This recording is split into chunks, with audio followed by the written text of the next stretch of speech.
Em nome do Pai, do Filho e do Espírito Santo. Amém. 7 de junho de 2024. Nona semana do Tempo Comum, solenidade do Sagrado Coração de Jesus. Meditemos sobre o Evangelho de Jesus Cristo segundo João, capítulo 19, versículo 31 a 37. O Senhor esteja convosco. Ele está no meio de nós. Proclamação do Evangelho de Jesus Cristo segundo João. Glória a vós, Senhor. Era o dia da preparação para a Páscoa. Os judeus queriam evitar que os corpos ficassem na cruz durante o sábado, porque aquele sábado era dia de festa solene. Então pediram ao Pilatos que mandassem quebrar as pernas aos crucificados e os tirasse da cruz. Os soldados foram e quebraram as pernas de um e depois do outro que foram crucificados com Jesus. Ao se aproximarem de Jesus, e vendo que já estava morto, não lhe quebraram as pernas, mas um soldado abriu-lhe o lado com uma lança, e logo saiu sangue e água. Aquele que viu dá testemunho, e o testemunho é verdadeiro, e ele sabe que fala a verdade, para que vós também acrediteis. Isso aconteceu para que se cumprisse a Escritura que diz: não quebrarão nenhum dos seus ossos. E outra Escritura ainda diz: olharão para aquele que transpassaram. Palavra da salvação. Glória a vós, Senhor. Prezados amigos ouvintes do programa Palavra de Deus, neste Evangelho trata-se da agonia final de Jesus na cruz. Ele acabara de morrer. Vieram soldados com a ordem de Pilatos para quebrar suas pernas. Veremos 4 elementos importantes que formam 2 pares: coração e cruz, e sangue e água. Vamos à primeira resposta às perguntas, a de ordem histórica. A devoção ao Sagrado Coração de Jesus surgiu com a religiosa Margarida Maria Alacoque. Era o ano 1675. Segundo a tradição, ela teve uma visão de Jesus, mostrando-lhe o seu coração e pedindo que fosse realizada uma celebração em honra ao Sagrado Coração de Jesus.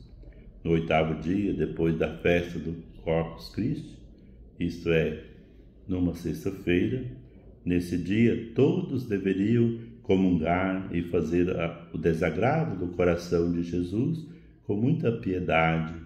O povo tinha medo de comungar. Havia um sentimento de poder comungar a própria condenação ao inferno. Essa visão é fruto dos ensinamentos de um holandês chamado Cornélio Jansenio. Ele pregava um Deus carrasco que punia os pecadores. O pedido de comungar e mais tarde de 9 sexta-feiras ou o ano todo em honra ao Sagrado Coração de Jesus foi uma resposta aos jansenianismo. Outro pedido, o do desagravo do Sagrado Coração, é uma devoção, uma piedade popular antiga na Igreja que consiste em fazer um ato de reparação de algo que foi feito de maneira errada. Por exemplo, o Santíssimo foi profanado, então era necessário fazer um ato de desagravo ao Santíssimo. O desagravo do Sagrado Coração de Jesus se justifica porque, segundo o Evangelho de João, e somente ele, Jesus recebeu um golpe indevido de lança no seu coração, uma violação. Seu coração foi dilacerado. O amor não foi amado. E o que é pior, Jesus morreu na cruz sem ser culpado de nada. Esse é o sentido da festa do sagrado, que logo se espalhou pela Europa e pelo mundo cristão. Na Bíblia, há várias citações do substantivo coração. ele aparece 853 vezes para exemplificar: povo tinha o coração indócil. O faraó do Egito era de coração duro.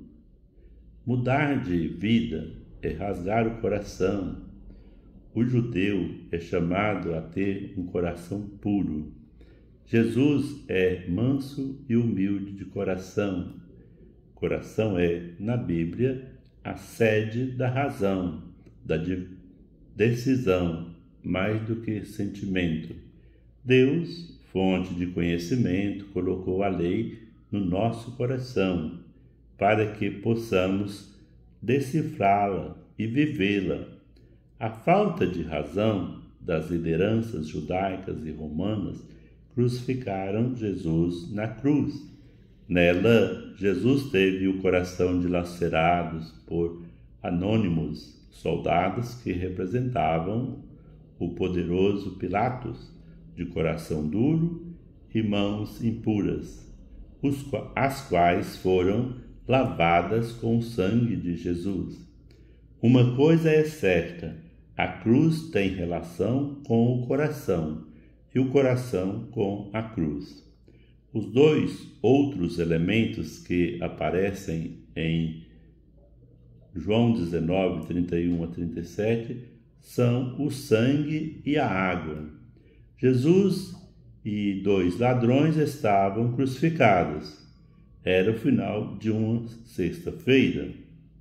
No sábado, que para os judeus começa às 18 horas da sexta-feira, não poderia ter um morto exposto. Isso causaria impureza no sábado de Páscoa. Portanto, era preciso terminar o serviço, isto é, causar a morte definitiva e tirar os corpos da cruz, expostos aos corvos famintos. Os soldados quebraram as pernas dos 2 ladrões, de modo que pudessem morrer por asfixia. Ao aproximar-se de Jesus, a surpresa, ele já estava morto. Isso quer dizer que Jesus é o cordeiro imolado sem defeito que seria oferecido na Páscoa judaica. No corpo de Jesus, um dos soldados golpeia com a lança e abre o seu lado. Seria o lado do coração? Pode ser. Há quem interprete que a lança entrou pelo lado direito e atingiu o coração no lado esquerdo. Na aparição aos discípulos, Jesus mostra 3 vezes esse lado chagado, como vimos esse relato em João 19, 31, 37.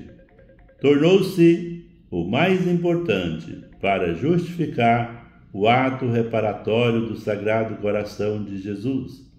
O simbolismo do Jesus morto numa cruz injustamente nos convida a um ato de pedido de perdão, de reparação, de conversão em direção a uma vida nova que jorra do corpo morto.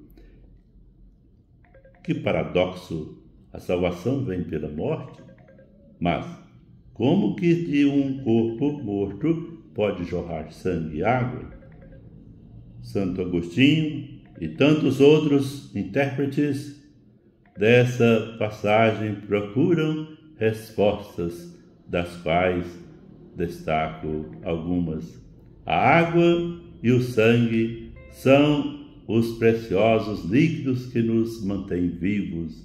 O nosso corpo é um rio de sangue que passa pelas veias, rodeadas de carne, embebecida por um rio abundante de água, reabastecido a cada vez que a tomamos.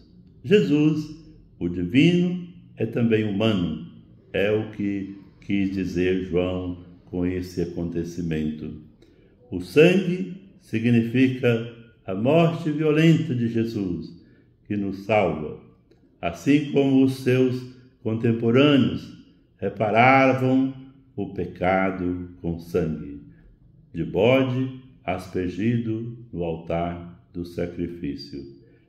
O sangue faz a memória do corpo de Cristo na Eucaristia, assim como o doloroso, o martírio dos primeiros cristãos que derramavam seu sangue para testemunhar a ressurreição de Jesus.